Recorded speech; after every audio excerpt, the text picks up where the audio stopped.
మెయిన్‌గా పనిలో పడి మన బైపీసీ, బీఫార్మసీ, ఫార్మాడీ అండ్ వేరే కౌన్సెలింగ్ కూడా ఉండడం వల్ల వీడియో కొంచెం లేట్‌గా అయితే వస్తుంది. ఏమైతే అనుకోకండి. మన స్విమ్స్ సంబంధించి 2026కి సంబంధించి ఒక ఇంపార్టెంట్ అప్డేట్. మెయిన్‌గా మనకు ఒక్కసారి ఇక్కడ చూసుకున్నట్టయితే గనక మనకి ఎప్పుడు professional merit list August 17 at 5 పీఎంకి అయితే రిలీజ్ చేయబోతున్నారన్నమాట. అంటే రేపైతే సాయంత్రం 5 పీఎంకి అయితే రావడం జరుగుతుంది. మన ప్రొఫెషనల్ మెరిట్ లిస్టు ఎలా ఉంటుంది? సో మనం స్టెప్ బై స్టెప్ ప్రాసెస్ ఒక డెమో ఫార్మెట్లో చూపిస్తానమాట. మీకు రేపైతే వస్తుంది. రేపు సడన్గా చూసిన తర్వాత సో ఏంటి ఈ పాయింట్స్ ఏంటి అని క్లియర్గా అయితే అర్థం అవ్వాలి కదా. ఒక చిన్న డెమో ఫార్మెట్లో మీకు అయితే చెప్తాను. మెయిన్గా లాస్ట్ ఇయర్ అయితే చూపిస్తానమాట. మనకి ఈ విధంగా అయితే ఉంటుంది. ఒకసారి కిందకు వచ్చిన తర్వాత మనకి ఇక్కడ దీంట్లో ఒకసారి చూస్తున్నారు కదా, టోటల్ ఎంతమందికి స్విమ్స్ అప్లై చేశారో మన ఎంసెట్ ర్యాంక్ ఆధారంగా మెరిట్ తీస్తారు. అంటే ఇక్కడ ఒక విద్యార్థికి 350 ఎంసెట్ ర్యాంక్ అయితే రావడం జరిగింది. వీళ్ళకి ఫస్ట్ ప్లేస్ ఇచ్చారు. దీని తర్వాత సెకండ్ ప్రిఫరెన్స్, సెకండ్ హైయెస్ట్ ఎవరికైతే ఉంటుందో వీళ్ళకి సెకండ్ ర్యాంక్ ఇస్తారు. దీన్నే మెరిట్ ర్యాంక్ అని పిలుస్తారు. ఇలాగా స్టెప్ బై స్టెప్ ఎంతమంది అప్లై చేశారో వాళ్ళ మెరిట్ ఆధారంగా వాళ్ళకి సర్టెన్ ఒక ర్యాంక్ అంటూ ప్రొవైడ్ చేస్తారు. ఇక్కడ చూస్తారు కదా, 350 ఎంసెట్ ర్యాంక్ వచ్చింది హైయెస్ట్, వీళ్ళకి వచ్చేసరికి ఫస్ట్ ర్యాంక్. ఇలాగా ఎంతమంది అప్లై చేశారో వాళ్ళందరికీ సర్టెన్ మెరిట్ ర్యాంక్స్ అంటే ఇస్తారన్నమాట. ఒకసారి చూద్దాం ఎంతమంది అప్లై చేశారో. మనకి లాస్ట్ ఇయర్ ఒకసారి చూసుకుంటే కనుక 2728 మంది విద్యార్థులు అప్లై అయితే చేశారు. దీంట్లో వీళ్ళ పూర్తి డేటా అయితే ఉంటుందన్నమాట. ఒకసారి మీకైతే క్లియర్ కట్గా చెప్తాను.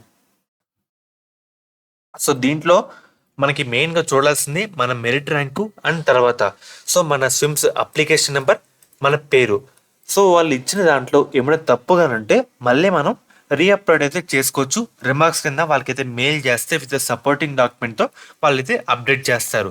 జస్ట్ ఒక లిస్ట్ అంటూ రిలీజ్ చేస్తారు. దీంట్లో ఏమైనా చేంజెస్ చేసుకున్నారా లేదా దాన్ని బట్టి మనకి ఫైనల్ మెరిట్ లిస్ట్ అయితే ఇంకోటి అయితే రిలీజ్ చేస్తారు. అర్థమవుతుంది కదా.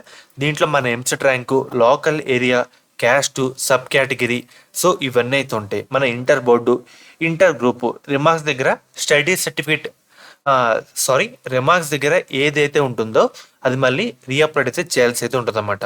సో ఫర్దర్ మనకి కౌన్సిలింగ్ అయితే ఇబ్బంది కాకుండా అయితే ఉంటుంది.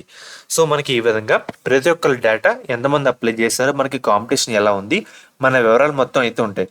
సపోజ్ నేను అప్లై చేశాను, నా పేరు ఒక అక్షరం తప్పు వచ్చింది అండ్ మనకి ఎంసెట్ లోకల్ ఏరియా కూడా ఒక చిన్న మార్పు అయితే చేసుకోవాలనుకుంటే పైన ఒక మెయిల్ ఐడి తెస్తారన్నమాట. ఇక్కడ చూస్తాను కదా, సర్టెన్ మెయిల్ ఐడి తెస్తారు.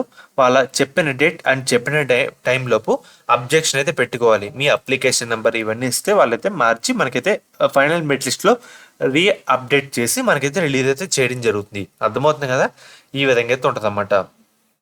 అండ్ మనకి ఒక్కసారి ఇక్కడ చూసుకుంటే కనుక ఏపీఐఆర్ అంటే ఏపీ ఇంటర్మీడియట్ రెగ్యులర్ విద్యార్థి అని అర్థం. ఏపీఐ విఓసి అంటే వొకేషనల్, టిఎస్ ఇంటర్ అంటే తెలంగాణ, సిబిఎస్ఈ తెలిసిందే. ఈ ఏపీ ఓఎస్ఎస్ అంటే ఓపెన్. ఈ విధంగా మనకైతే ఉంటుంది అన్నమాట. రేపైతే రిలీజ్ చేస్తారు. రేపు 5 PM తర్వాత స్విమ్స్ మనకి మెరిట్ లిస్ట్ అయితే రావడం జరుగుతుంది. దీంట్లో మీ పేరు అని చూసుకోండి. వచ్చిన తర్వాత మీ మెరిట్ ర్యాంక్ అంతా చూసుకోండి.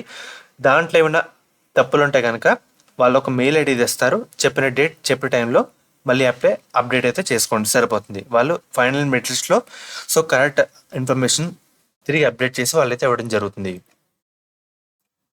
ఇంటర్ కంప్లీట్ అయిపోయిన తర్వాత ఎంసెట్లో మెయిన్గా ఒక మంచి కాలేజ్లో జాయిన్ అవుదాం అని అనుకుంటే శాస్త్ర కాలేజ్ అయితే బెస్ట్ చాయిస్ అని చెప్తాను. ఎందుకంటే దీంట్లో కో ఎడ్యుకేషన్తో పాటు ఉమెన్ సంబంధించి స్పెషల్గా కాలేజ్ అయితే ఉంది. సేఫ్టీ కానీ, మనకి స్టడీ కానీ, ప్లేస్మెంట్ సంబంధించి కానీ 100% వీళ్ళైతే ప్రొవైడ్ చేస్తారు. మెయిన్గా ఇది ఉమెన్స్ పరంగా one of the best college అని చెప్తాను. సో మెయిన్గా వీళ్ళు ప్రొవైడ్ చేసే కోర్సుల విషయానికి వస్తే కనుక బీఫార్మసీ, ఫార్మాడీ, మనకి మెయిన్గా బీఎస్సీ నర్సింగ్, ఫిజియోథెరపీ, మనకి కౌన్సిలింగ్లో కన్వీనర్ సీట్స్తో పాటు మేనేజ్మెంట్ సీట్స్ కూడా ప్రొవైడ్ అయితే చేయడం జరుగుతుంది. సో లిమిటెడ్ సీట్స్ మాత్రమే మనకి అందుబాటులో అయితే ఉన్నాయన్నమాట. మీకు ఎటువంటి డౌట్ ఉన్నా స్క్రీన్ మీద కనిపించే ఈ నెంబర్కి ఒకసారి కాంటాక్ట్ అయితే అవ్వండి. వాళ్ళైతే డీటెయిల్గా గైడ్ చేస్తారు. సో ఎలా జాయిన్ అవ్వాలి, మనకి ట్యూషన్ ఫీజు ఎంత, హాస్టల్ ఫీజు ఎంత అని క్లియర్ కట్గా వాళ్ళైతే చెప్తారన్నమాట. అర్థమవుతుంది కదా. స్క్రీన్ మీద కనిపించే నెంబర్కి ఒకసారి కాంటాక్ట్ అయితే అవ్వండి. లిమిటెడ్ సీట్స్ మాత్రమే అందుబాటులో అయితే ఉన్నాయన్నమాట.